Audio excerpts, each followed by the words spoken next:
성탄절이 가까이 오고 있습니다. 요즘 캐롤 좀 많이 나옵니까? 옛날하고 많이 다른 것 같습니다. 옛날에는 12월 1일만 들어서면은 길거리에 나가면 캐롤송이 울려 퍼지는데 아직까지 제가 길거리에서 캐롤을 못 들어본 것 같아요. 그래서 제가 우리 성도님들께 캐롤 하나를 들려드리고 제가 말씀을 드려요. 전이 안 나오네. 조그맣게 나. 소리.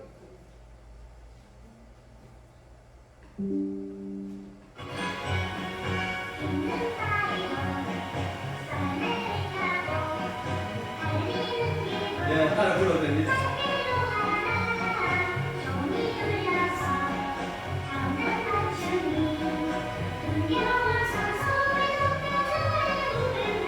헤이.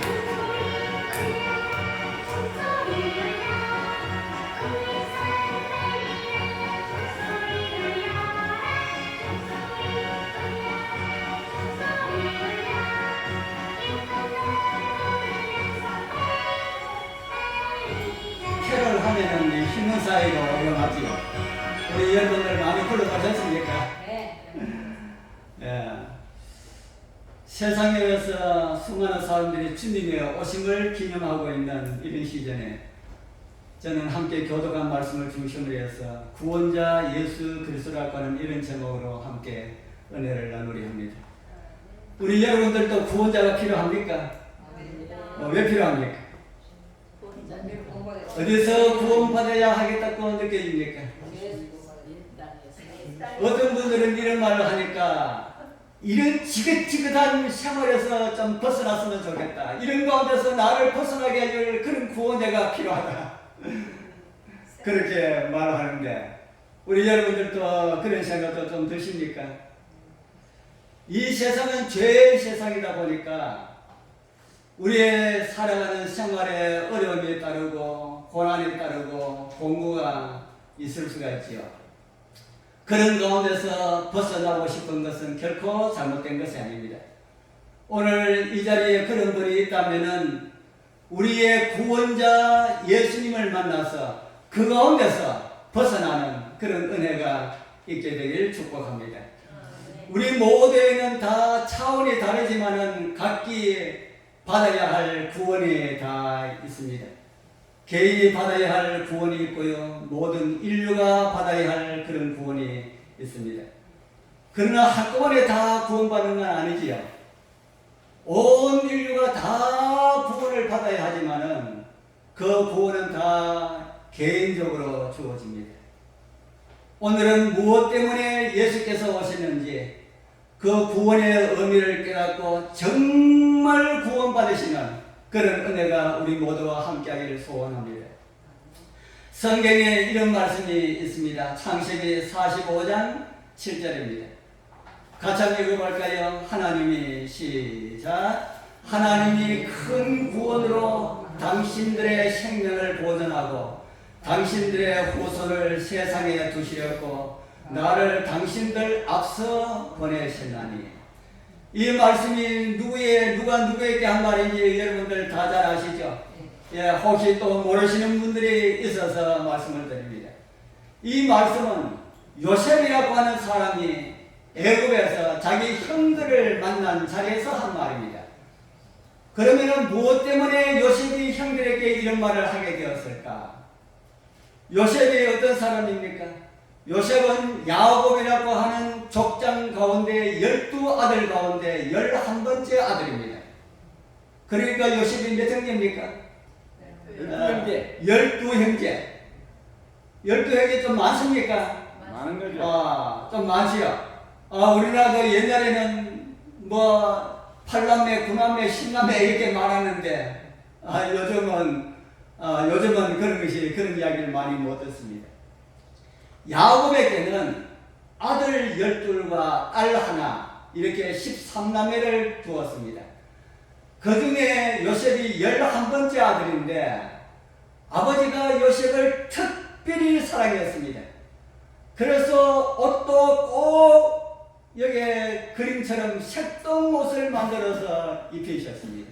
다른 아들들에게는 그냥 보통 옷을 입히고, 그럴 것이면 막내 아들에게 색동 옷을 입혀야 되는데, 막내 아들이 아닌 막내 아들 바로 위에 11번째 아들에게 이렇게 색동 옷을 입혔습니다. 그러니까 누구의 시기심을 받게 됩니까? 형들의 시기심을 받게 되지요. 그 마음이, 시기심이 너무너무 커가지고 그 동생을, 아버지는 사랑하지만은 이 형들은 그 동생을 죽이고 싶도록 그렇게 미워했습니다. 우리 여러분들 죽이고 싶도록 미운 사람 있습니까? 그런 사람 혹 있다면은 그거 다 버리게 되길 바랍니다. 왜냐하면 죽이고 싶도록 하는 마음이 있으면은 진짜 죽이게 됩니다.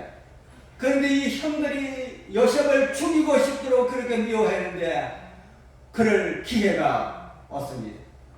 야곱의 가족들은 양을 키워가지고 생활하는 이런 가족이었는데, 야곱은 이제 나이가 많고 야곱의 아들들이 건강하고 청년이고 이러니까 야곱의 아들들이 양을 먹고 가서 저 들에 가서 풀을 뜯기고 하는데, 한 번 나가면은 얻을 때는 2, 3일, 얻을 때는 일주일 이렇게 넘게 이렇게 있을 때도 있었습니다.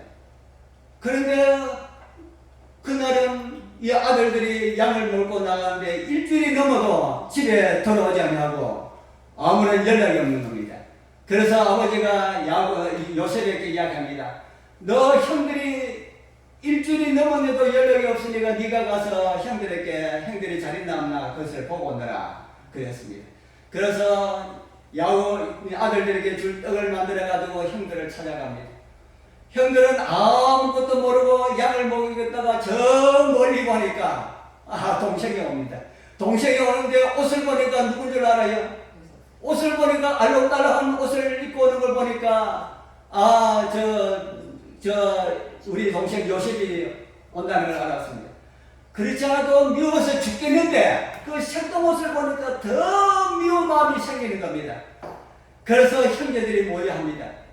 그리고 가까이 오자마자 이 요셉을 잡아가지고 옷을 다 벗기고 거기에 있는 구덩이에 집어넣었습니다. 집어넣고 보니까 저쪽에서 한때의 상인이, 애국으로 가는 상인이 있는데 그때에 한 형제가 이런 말을 합니다. 우리 동생 주민들 우리에게 덕될 게 뭐가 있어? 그러지 말고 우리 저 상인들한테 종으로 팔아버리자. 그러면은 주머니 속에 뭐가 들어오고요? 돈도 들어오고 얼마나 좋아. 그러니까 다른 형제들도 그렇게 하자고 합니다.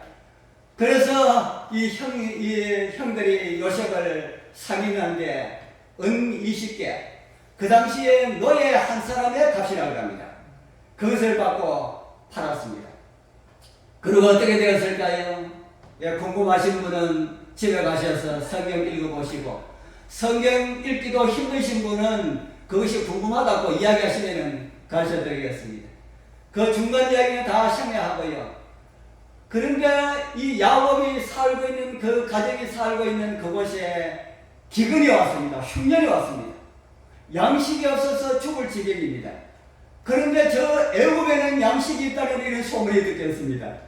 그래서 야곱이 형들에게, 이 야곱이 자기 아들들에게, 요셉이 없는 그 아들들에게 저 애국에 양식이 있다고 하는데 너희들 가서 그곳에 가서 양식을 좀 사왔으면 좋겠다. 이래가지고 애국에 갔다가 그 동생 요셉을 만납니다.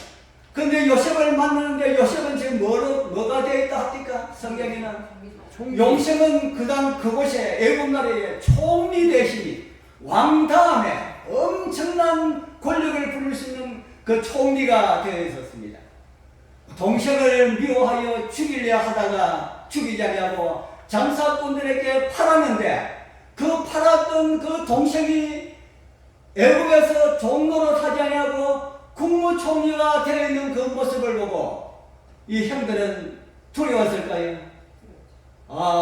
두려워서 그 당시에 국무총리는 사람 하나 죽이는 거, 외국에서 온 사람들 한 10명 죽이는 거, 아무것도 아니었지요. 그래서 두려워 떨고 있는 형들에게 한 말이 조금 전에 우리가 읽은 그 말씀입니다. 그리고 그 말씀 앞에는 이런 말씀이 있습니다. 창세기 45장 5절에 당신들이 나를 이곳에 팔았으므로 근심하지 마소서. 한탄하지 마소서. 하나님이 생명을 구원하시려고 나를 당신들 앞서 보내셨나이다. 나를 이리로 보낸 사람은 누구라는 겁니까? 나를 이리로 보낸 사람은 형들이 나를 팔았지만은 나를 이리로 보낸 사람은 형들이 아니고 하늘에 계신 하나님이 나를 보내셨다. 왜 보냈다고요? 나를 보내지 않으면 우리가 기근으로 인해서 가나안 땅의 기근으로 인해서 우리가 다 굶어 죽게 되었을 텐데 그걸 막도록 하기 위하여서 하나님께서 나를 보내셨다. 다른 말로 하면 구원자를 만들기 위하여서 나를 보내셨다라는 그런 말입니다.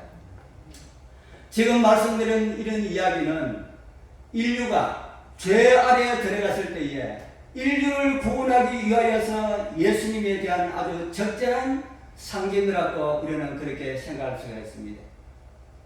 사람들이 왜 죄 아래에 들어갔을까요? 하나님께서 이 세상을 창조하셨을 때에 그때도 죄가 있었습니까? 이 세상을 창조하셨을 때는 죄 없는 가운데서 사람을 창조하지 않았습니까? 그런데 왜 죄가 들어왔습니까? 처음 사람을 지으실 때의 그 모습을 성경은 또 이렇게 우리에게 보여주고 있습니다. 여호와 하나님이 흙으로 사람을 지으시고 생기를 그 코에 불어넣으시니 사람이 생명이 되니라. 그 코에다가 죄를 불어넣으셨다 합니까? 죄가 아니고 살아 숨쉬게 하는 하나님의 생명의 기운을 불어넣으셨다. 여호와 하나님이 동방의 에덴의 동산을 창설하시고 그 지으신 사람을 거기 두시고 여호와 하나님이 그 땅에서 보기에 아름답고 먹기에 좋은 나무가 나게 하시니 동산 가운데는 생명나무와 선악을 알게 하는 나무도 있더라. 하나님께서 지으신 동산에 사람을 지어서 거기 두시고 각종 아름답고 맛있는 수많은 과일나무를 두시고 특별히 동산 중앙에 두 나무를 구별하여 두셨다 합니다. 어떤 나무입니까? 수많은 나무 있는데 그 가운데 동산 가운데 두 나무를 특별하여 구별해 뒀다 합니까? 어떤 나무입니까? 하나는 생명나무고 하나는 선악을 알게 하는 나무입니다. 그러고 난 다음에 이런 말씀을 주십니다. 창세기 2장 15절에 기록된 말씀이지요. 여호와 하나님이 그 사람을 이끌어 에덴 동산에 두사 그것을 다스리며 지키게 하시고 여호와 하나님이 그 사람에게 명하여 가라사대 동산 각종 나무의 실과는 내가 임의로 마음대로 먹되 선악을 알게 하는 나무의 실과는 먹지 말라. 내가 먹는 날에는 정령 죽으리라 하시니라. 하나님께서 에덴 동산에 수많은 과일들을 드시고 아담과 하에게 말씀하시기를 내가 이 동산에 수많은 과일을 만들었는데 너희들이 다 마음대로 먹지 말라 이렇게 하셨지요. 예? 그렇게 하셨습니까? 내가 동산의 모든 수많은 과일나무를 만들었는데 내 허락 없이 너희들 이거 먹으면 안 된다 이렇게 말씀하셨어요. 이렇게 하지 아니하시고 모든 동산의 과일들을 다 너희들 마음대로 먹으라. 먹되 동산 가운데에 있는 뭐는 먹지 말라고요? 선악을 알게 하는 나무의 실과는 내가 먹지 말라. 이것을 먹는 날에는 내가 정령 죽으리라. 다른 말하면 반드시 죽으리라. 동산 가운데에 두 나무를 두었다 그랬죠. 하나는 무슨 나무요? 하나는 생명나무, 하나는 선악을 알게 하는 나무. 그 두 나무 가운데 하나는 반드시 먹어야 되고 하나는 반드시 먹지 말아야 된다. 맞습니까? 하나는 먹어도 되고 안 먹어도 되고 하는 게 아니고요. 하나는 반드시 먹어야 되고 하나는 반드시 먹지 말아야 된다. 저는 이 선악을 알려는 나무의 실과를 가만히 보면서 하나님의 계명하고 참 같다 하는 이런 생각을 듭니다. 제가 하나님의 십계명을 간단하게 찾는 십계명을 제가 올려놨습니다. 보입니까? 잘 보입니까? 잘 안 보입니까? 예. 잘 보이시는 분, 내가 하나 하면은 십계명을 한번 읽어보십시오. 둘, 이러니까 10가지 계명을 한번 읽어보겠습니다. 얼마 전에 요 10대에 갔더니만은 하나님의 계명을 펴놓고 공부하는 모습을 제가 봤습니다. 자, 하나, 나 외에 다른 신들을 섬기지 말라. 둘, 우상을 만들지 말라. 셋, 하나님의 이름을 망령되게 일컬지 말라. 넷, 안식일을 기억하여 지키라. 지키라. 다섯, 부모를 경외하라. 여섯, 살인하지 말라. 일곱, 간음하지 말라. 여덟, 도둑질하지 말라. 아홉, 거짓 증거하지 말라. 열. 내 이웃을 탐내지 말라. 탐내지 말라. 생각하면서 읽으셨니 모르겠습니다.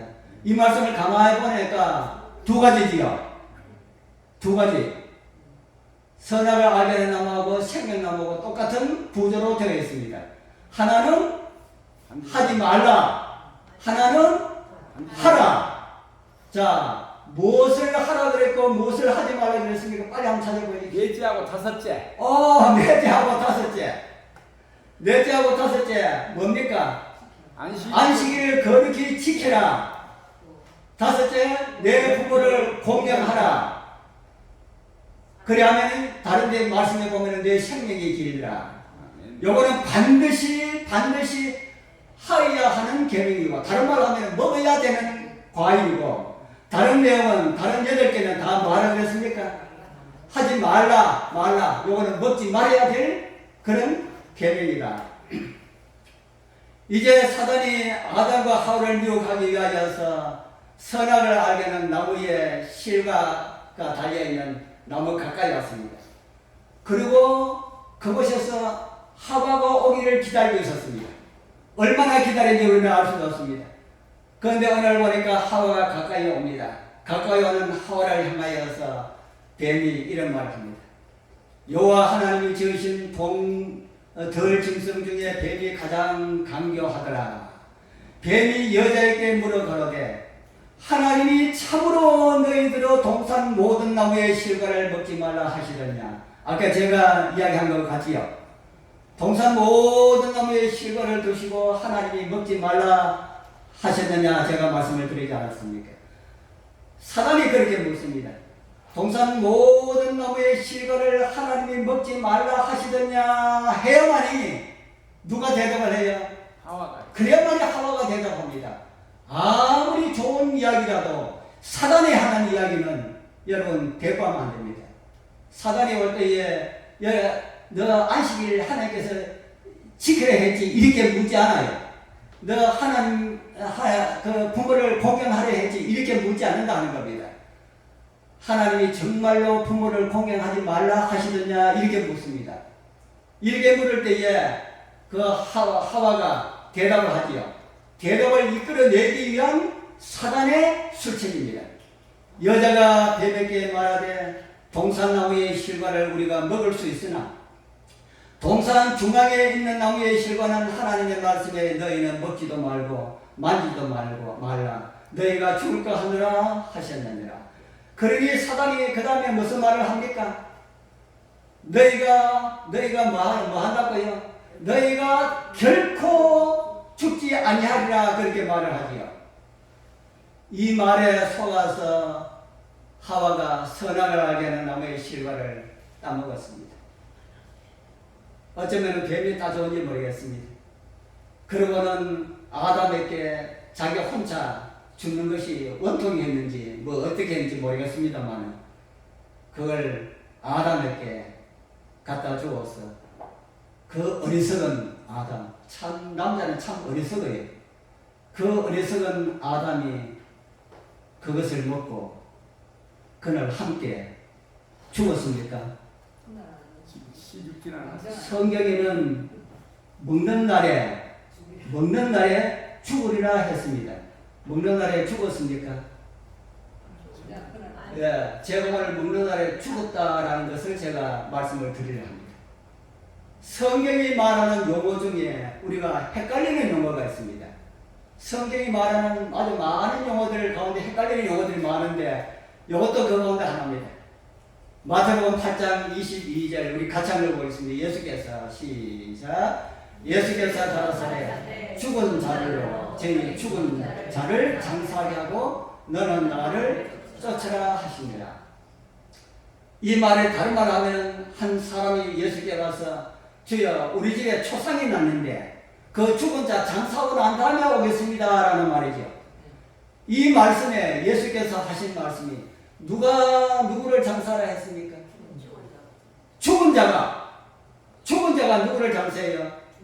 죽은 자가 죽은 자를 장사하고 너는 나를 따르라 했지요.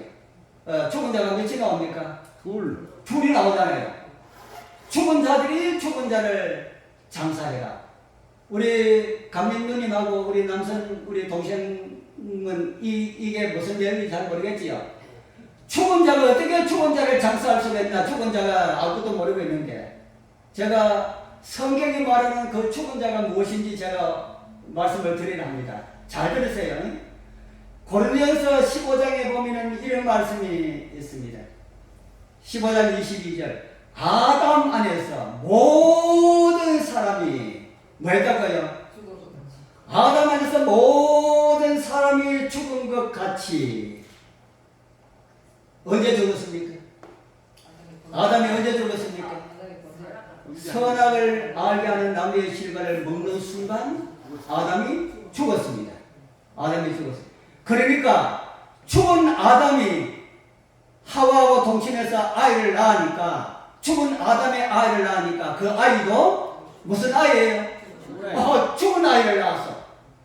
그래서 아담 이후로는 예수님 빼고 한 사람도 산 아이를 낳은 엄마가 없었습니다. 마리아 빼고 다 죽은 아이를 낳았다.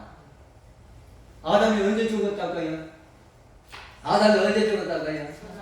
선악과를 먹는 그 순간 죽었다. 아담 안에서 모든 사람이 죽었다는 것은 뭡니까?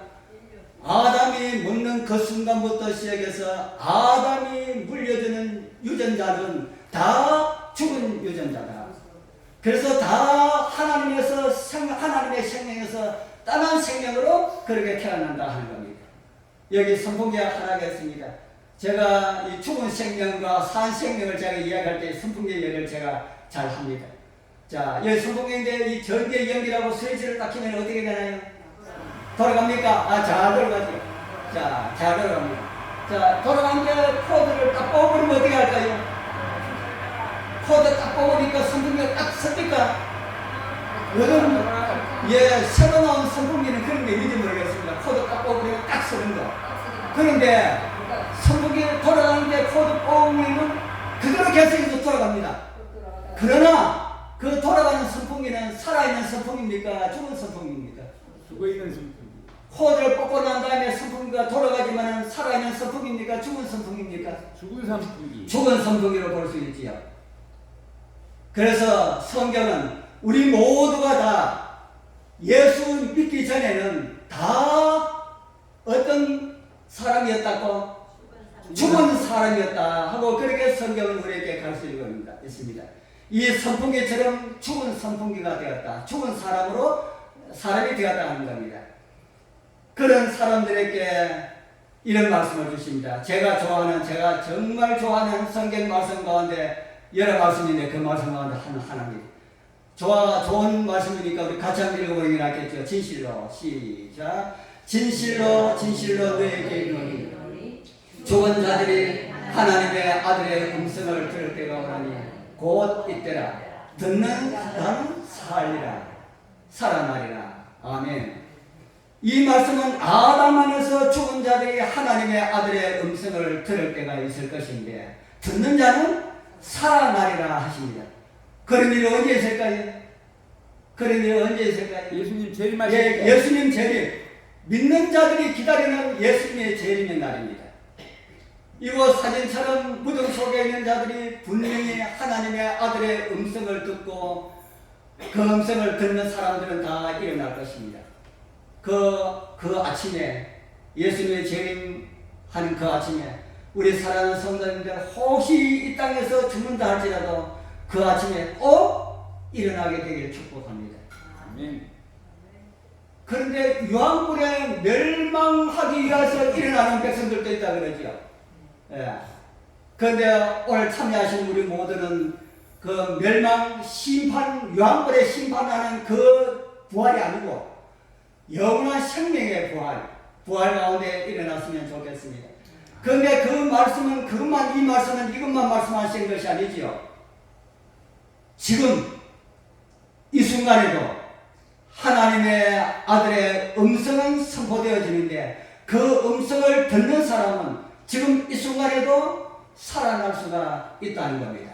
아멘. 어떤 목숨이 살아납니까? 아까 우리가 예수님 오실 때 일어나는 것은 우리의 모든 것이 다 죽어서 땅속에 있을 때 살아나는 것이고, 여기에 또 다른 부활은 지금 우리가 다 아담 안에서 어떻게 됐다고 그랬습니까? 다 아담 안에서 다 죽어 있는데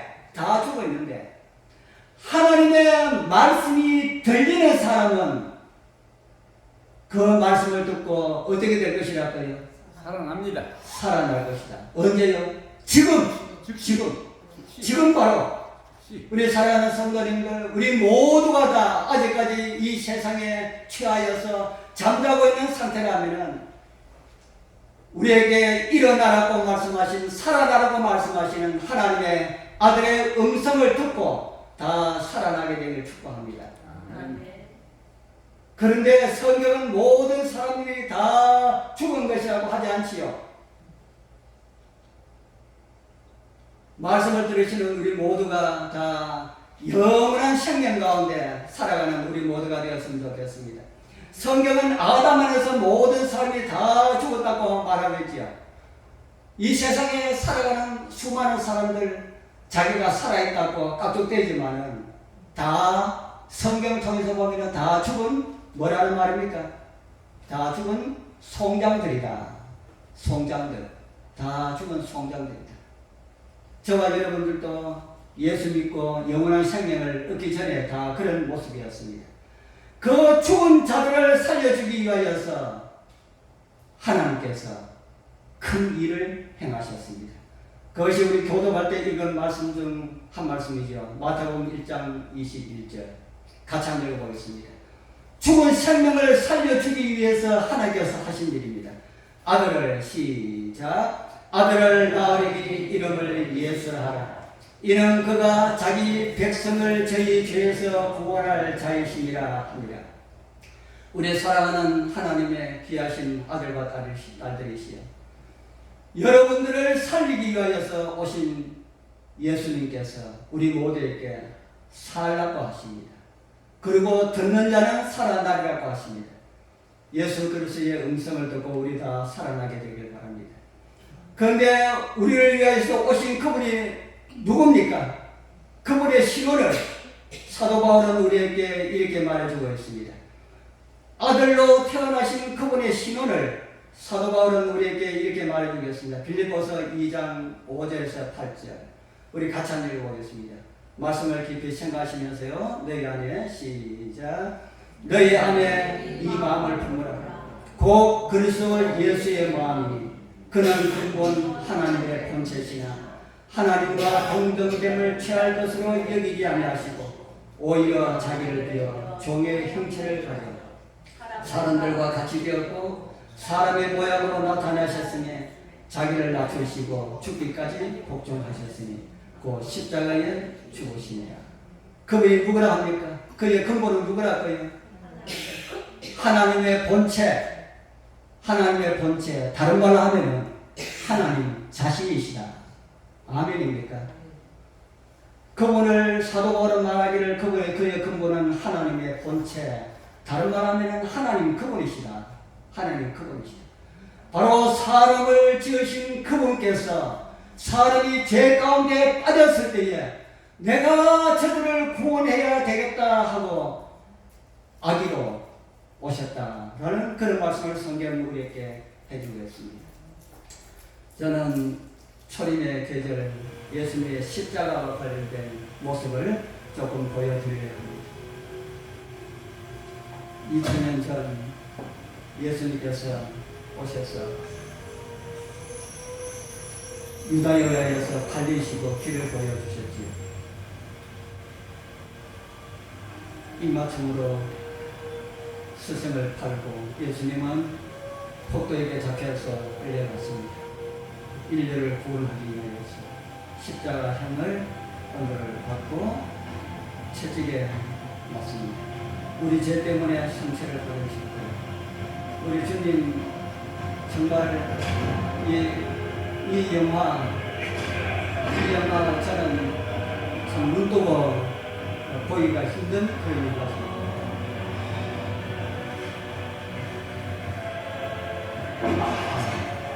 밤새도록 주무시지도 못하시고 잡수시지도 못한 그분의 그때에 그 십자가는 무거워서 도저히 지고 갈 수가 없었습니다. 그분의 손에 박힌 못은 누구 때문에 박히셨습니까?